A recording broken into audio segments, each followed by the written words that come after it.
सम्बोधन गरिराख्दाखेरि म यो सदनबाट बानेश्वरमा रहेको त्यो संसद भवनको आसपास सम्झिरहेको छु। मेरो आँखा अगाडि झलझल्ती ती दृश्यहरू आइरहेका छन्। भदौ 23 र 24 गतेको, जहाँ 23 गतेको घटनामा हाम्रा कलिला भाइ बहिनीहरूले ज्यान गुमाउनु पर्यो। छातीमा ड्याङ ड्याङ गोली लाग्यो, टाउकामा गोली लाग्यो सभामुख महोदय। सडकमा रगत असरल्ल भएर बग्यो। त्यो शहीदको रगत अहिले तिनका आमा र परिवारको आँसुबाट झरिरहेको छ। त्यो दृश्य अहिले पनि मेरो आँखा अगाडि झलझल्ती बगिरहेको छ। म सभामुख महोदय मार्फत सरकारलाई आग्रह गर्न चाहन्छु, जुन जेन्जी सम्झौता गरिएको छ 10 मुदे, त्यो सम्झौताको अक्षरशः पालना गरियोस्, अक्षरशः पालना गरियोस् सभामुख महोदय। र मलाई गर्व छ, म तत्कालीन प्रधानमन्त्री सुशीला कार्की नेतृत्वको सरकारमा रहेको सरकारको प्रवक्ता र सञ्चार मन्त्री भइराख्दा र त्यो सरकारले जेन्जी आन्दोलनसँग गरेको सम्झौता यताउता भयो भनेदेखि स्वीकार्य हुने छैन, अक्षरशः पालना होस्, यो भन्न चाहन्छु। र म यो सदनलाई पहिलोपटक सम्बोधन गरिराख्दाखेरि सभामुख महोदय म के अनुरोध गर्न चाहन्छु भने, हामीमध्ये कसैलाई पनि लागेको थिएन कि सम्भवतः यो चुनाव फागुन 21 मा हुन्छ भनेर, धेरैलाई लागेको थिएन। तर हामीलाई विश्वास थियो। त्यति बेलाको सरकारले, त्यति बेलाको सम्माननीय प्रधानमन्त्री सुशीला कार्की ज्यूको नेतृत्वको सरकारले पार्टीका ढोका ढोका गएर, नेताका ढोका ढोका गएर, हरेक राजनीतिक दलहरूसँग वार्ता गरेर चुनावको वातावरण बनाएर आज चुनाव सुनिश्चित भएको छ। त्यसको परिणाम आज सम्माननीय सभामुख महोदय, यो संसदभित्र म के देखिरहेको छु भने, अब पुराना पातहरू हट्दै गएका छन्, नयाँ पालुवाहरू पलाउँदै आएका छन् र बसन्तको बहार भएको देखिन्छ। आज यो बसन्तको बहार भइराख्दाखेरि सम्माननीय सभामुख महोदय, यी युवा अनुहारहरू भनेको अब यी पालुवा पलाउने छन्, फुल्ने छन्, फल्ने छन् र जनतालाई त्यो फल चखाउने छन् भन्ने विश्वास गर्न सकिन्छ। सम्माननीय सभामुख महोदय, आज राजनीतिक पोलिटिकल प्याराडाइम सिफ्ट भएको छ।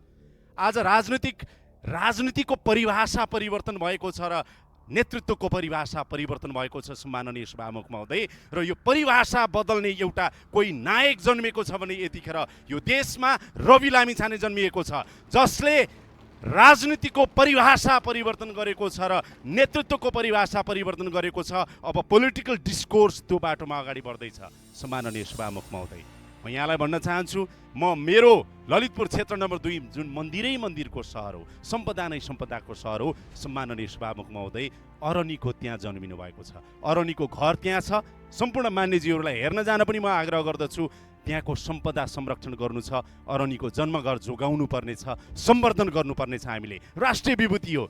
मेरो क्षेत्रमा आज महालक्ष्मी नगरपालिकामा पानीको हाहाकार छ, काकाकुल छन्, 20,000 जनता, तिनका लागि केही काम गर्नुपर्ने छ। म सरकारको ध्यान आकर्षण गराउन चाहन्छु सम्माननीय ज्यू मार्फत। र म भन्न चाहन्छु, मलाई बडो गजब लाग्यो सम्माननीय सभामुख महोदय, जब म क्षेत्रमा गएँ, मलाई जनता 95 वर्षको एउटा बुबाले, हजुरबुवाले के भन्नुभयो भने, म अन्तिम पटक मेरो जीवनको भोट हाल्दैछु भन्नुभयो। किनभने जसलाई मैले भोट हालेँ, अब अन्तिम पटक 95 वर्षको सम्भवतः उहाँलाई फेरि 5 वर्षपछि बाँच्छु कि बाँच्दिनँ भन्नु लाग्यो। मैले सोधेँ, किन यस्तो भन्नुभयो बुवा? उहाँले भन्नुभयो कि मेरो पुस्ता बिगारे, मेरो छोराको पुस्ता बिगारे, अब तिमीहरूलाई भोट हाल्दा कम्तीमा मेरो नातिको पुस्ता तिमीहरूले बनाउने छौ भनेर उहाँले भन्नुभयो।